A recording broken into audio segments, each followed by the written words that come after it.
B&M is one of the top 5 coaster manufacturers around and was for many years. They have currently built over 120 coasters worldwide and are continuing to grow. B&M is known for their smoothness and reliability and for the unique coaster models. Today, we analyze the history of B&M and see where they are headed in the near future with the Surf Coaster.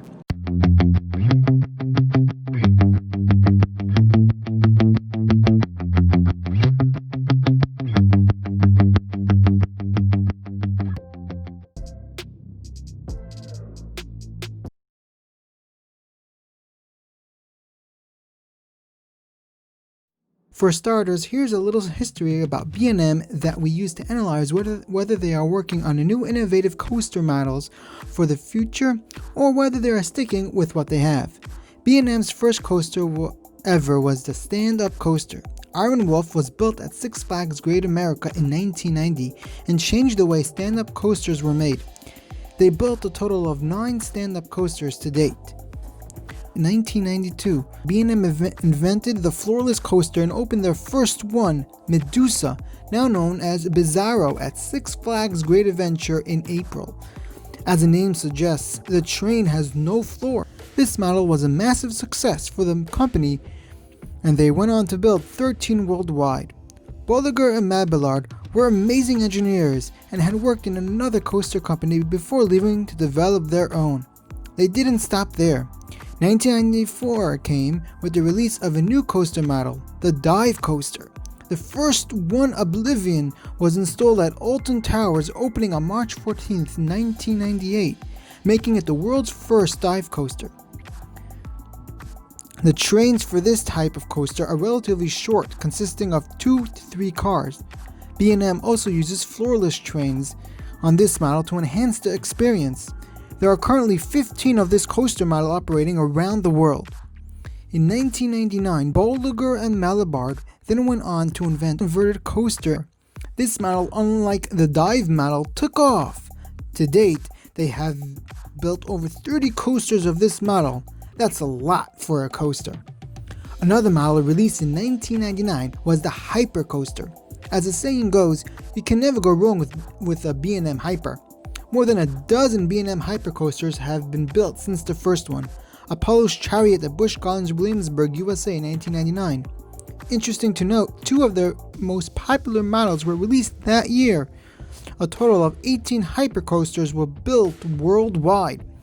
Only 2 years later, though, they released a flying coaster. It opened in 2002, Alton Towers in the UK. Only 9 were built in total worldwide. But you can still expect some more to come to parks like Cedar Point, Hershey Park. Then the company slowed down. B&M continued installing coasters across the globe, but their next model wasn't released until 2010, 8 years after their latest model. According to Walter Bolliger, development of the Wing Coaster began between 2007 and 2008. In 2010, the company announced a prototype Wing Coaster design that would be built at Merlin Entertainment's Gardaland. It became known as Raptor, which opened on April 1st, 2011. A year later, Merlin Entertainment opened a second Wing Coaster on the 15th of March in 2012, called the Swarm at Thorpe Park. A Wing Coaster is a type of steel roller coaster where pairs of riders sit on either side of a roller coaster track in which nothing is above or below the riders. B&M went on to install multiple of these models along with the many other people loved. There are currently 16 Wing coasters either under construction or operating worldwide. B&M had manufactured coasters with the launch, but they had to hire another company to do the launch. That was until Thunderbird opened at Holiday World in 2015. Thunderbird was the first coaster with a launch manufactured by B&M. Till today, B&M continues installing their coasters around the world. Recently, Cedar Fair purchased some Giga coasters with a new one, Orion, opening at Kings Island for 2020, and even a hypercoaster, Candymonium, being installed at Hershey Park. B&M's last model was the Wing Coaster in 2011, and it's now 9 years with no new model. Is this the end of B&M's innovative coaster designs and the beginning to their bankruptcy when another company releases something better? Well, great news for all you B&M fans. The answer to that question is no, at least not in the next long time. Last summer that B&M filed for a surf coaster. What that model can be is arguably some predict a new generation stand-up coaster. Some say it's B&M's take on the 4D free spin, and some say it's their take on the new launch coasters by Intamin and Vekoma. B&M is usually the innovator with a concept that seems reliable, but is new. We know S&S for unreliable extreme innovation. I don't think B&M will try to make a 4D coaster. It seems too risky for the reputation and isn't anything new. As for the launch, it's possible, but it doesn't fit. A new type of stand-up coaster would be interesting, but would that be their long-awaited new extremely successful model? I think B&M knows how stand-ups are received, and I don't think they do that now. Maybe in the future. I have a different idea on what it could be.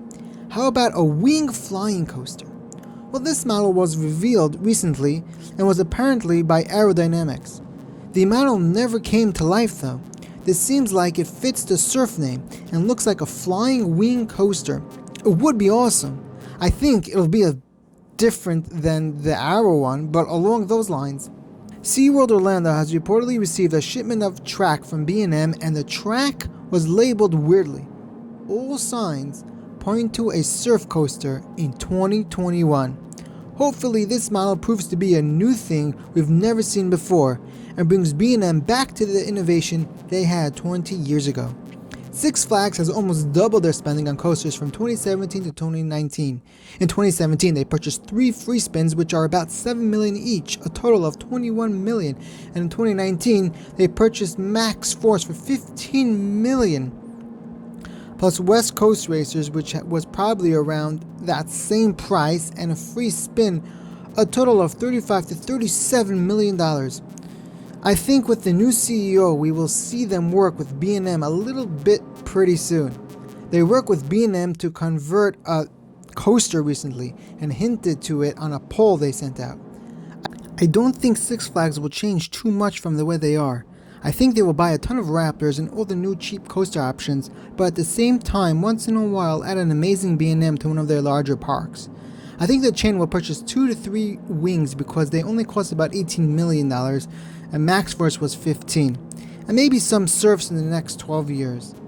I think there's a small possibility Great Adventure gets a Giga in 2030, but who knows what will be then. We've seen how the industry shifts so quickly.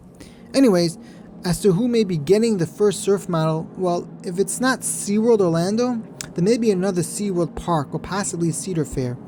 I think we will see this model in 2021 and 2022, just as well as the Axis coaster. For my prediction on the Axis coaster, check out my other video. In conclusion, B&M is officially working on the surf coaster model.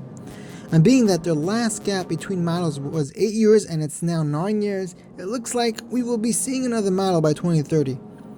B&M was a new company in the 1990s and early 2000s, released a variety of coasters, and are now that they are an established company with many coaster designs, they are releasing new models only once in a while. You can expect this company to last at least until 2030. Maybe RMC will spoil us and a B&M coaster won't be considered smooth anymore. Who knows? But this company has great management and already threw major manufacturers off to bankruptcy and gave another an extremely tough time. Yes, I'm talking about Arrow and Intamin. Alright, that's going to wrap up this video, so there you have it. What B&M's future holds for them. If you want more videos like this on what the future holds for companies like RMC, S&S, and more, comment manufacturers below.